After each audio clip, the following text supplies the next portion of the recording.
اس کو پھینک دیا۔ حضرت رافع رضی اللہ تعالیٰ عنہ اور ابن جندم رضی اللہ تعالیٰ عنہ کا مقابلہ۔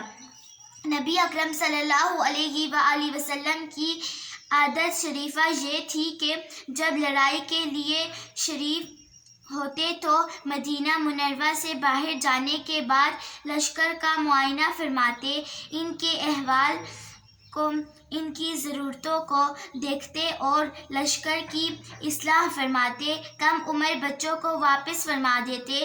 یہ حضرات شوق میں نکل پڑتے۔ چنانچہ احد کی لڑائی کے لیے جب تشریف لے جانا ہوا تو ایک موقع پر جا کر لشکر کا معائنہ کیا اور 9 عمروں بچوں کو جو لڑک پن کی وجہ سے واپس فرما دیے، جن میں حضرات زید بھی تھے، عبداللہ بن عمر رضی اللہ تعالیٰ عنہ، زید بن ثابت رضی اللہ تعالیٰ عنہ، اسامہ بن زید رضی اللہ تعالیٰ عنہ، زید بن ارقم رضی اللہ تعالیٰ عنہ، برا بن عازب رضی اللہ تعالیٰ عنہ، عمرو بن حزم رضی اللہ تعالیٰ عنہ، سید بن زہیر رضی اللہ تعالیٰ عنہ، عرابہ بن اوس رضی اللہ تعالیٰ عنہ، ابو سید رضی اللہ تعالیٰ عنہ، سمیرہ بن جندم رضی اللہ تعالیٰ عنہ، رافع بن حدیج رضی اللہ تعالیٰ عنہ کہ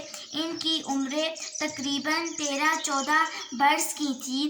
جن میں ان کو واپس کا حکم ملا تو حضرت حدیج رضی اللہ تعالیٰ عنہ نے سفارش کی اور عرض کیا کہ یا رسول اللہ، میرا لڑکا رافع تیر چلانا بہت اچھا جانتا ہے، اور خود رافع بھی اجازت کے اشتیاق میں ابھر کر کھڑا ہو رہا تھا کہ قد لمبا معلوم ہو۔ حضور اقدس صلی اللہ علیہ وآلہ وسلم نے اجازت فرما دی۔ سمیرہ بن جندم رضی اللہ تعالیٰ عنہ نے اپنے ستیلے باپ کو کہا کہ انہوں نے رافع کو تو اجازت مرحمت فرما دی اور مجھے اجازت نہیں فرمائی، حالانکہ میں رافع رضی اللہ تعالیٰ عنہ سے قوی ہوں۔ اگر میرا اور اس کا مقابلہ ہو تو میں اس کو لٹا دوں۔ حضور اقدس صلی اللہ علیہ وآلہ وسلم نے دونوں کا مقابلہ کرایا تو سمیرہ رضی اللہ تعالیٰ عنہ نے رافع کو واقعی لٹا دیا، اور اس لیے حضور اقدس صلی اللہ علیہ وآلہ وسلم نے سمیرہ رضی اللہ تعالیٰ عنہ کو بھی اجازت عطا فرما دی۔ اس کے بعد اور بچوں نے بھی کوشش کی اور بعضوں کو اور بھی اجازت مل گئی۔ اس سلسلے میں رات ہو گئی۔ حضور اقدس صلی اللہ علیہ وآلہ وسلم نے تمام لشکر کی حفاظت کا انتظام فرمایا اور 50 آدمیوں کو پورے لشکر کی حفاظت کے واسطے بلایا۔ اس کے بعد ارشاد فرمایا کہ ہماری حفاظت کون کرے گا؟ ایک صاحب اٹھے۔ حضور اقدس صلی اللہ علیہ وآلہ وسلم نے ارشاد فرمایا، تمہارا نام کیا ہے؟ انہوں نے کہا، ذکوان رضی اللہ تعالیٰ عنہ۔ حضور اقدس صلی اللہ علیہ وآلہ وسلم نے فرمایا، اچھا بیٹھ جاؤ۔ پھر فرمایا، ہماری حفاظت کون کرے گا؟ ایک صاحب اٹھے۔ حضور اقدس صلی اللہ علیہ وآلہ وسلم نے نام دریافت کیا، عرض کیا، ابو صبا کا باپ۔ حضور اقدس صلی اللہ علیہ وآلہ وسلم نے فرمایا، بیٹھ جاؤ۔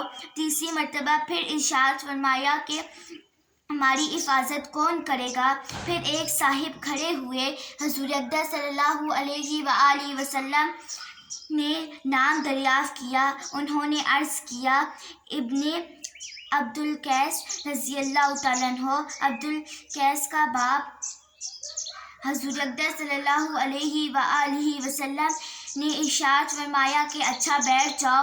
اس کے بعد تھوڑی دیر حضور اقدس صلی اللہ علیہ وسلم نے ارشاد فرمایا کہ تینوں آدمی آ جائیں۔ ایک صاحب حاضر ہوئے۔ حضور اقدس صلی اللہ علیہ وآلہ وسلم نے فرمایا کہ تمہارے دونوں ساتھی کہاں گئے؟ انہوں نے عرض کیا، یا رسول اللہ، تینوں دفعہ میں ہی اٹھے تھے۔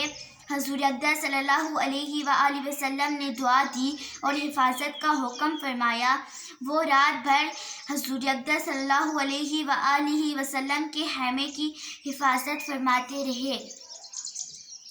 جو پڑھا سنا اللہ اس پر عمل کرنے کی توفیق عطا فرمائے، آمین۔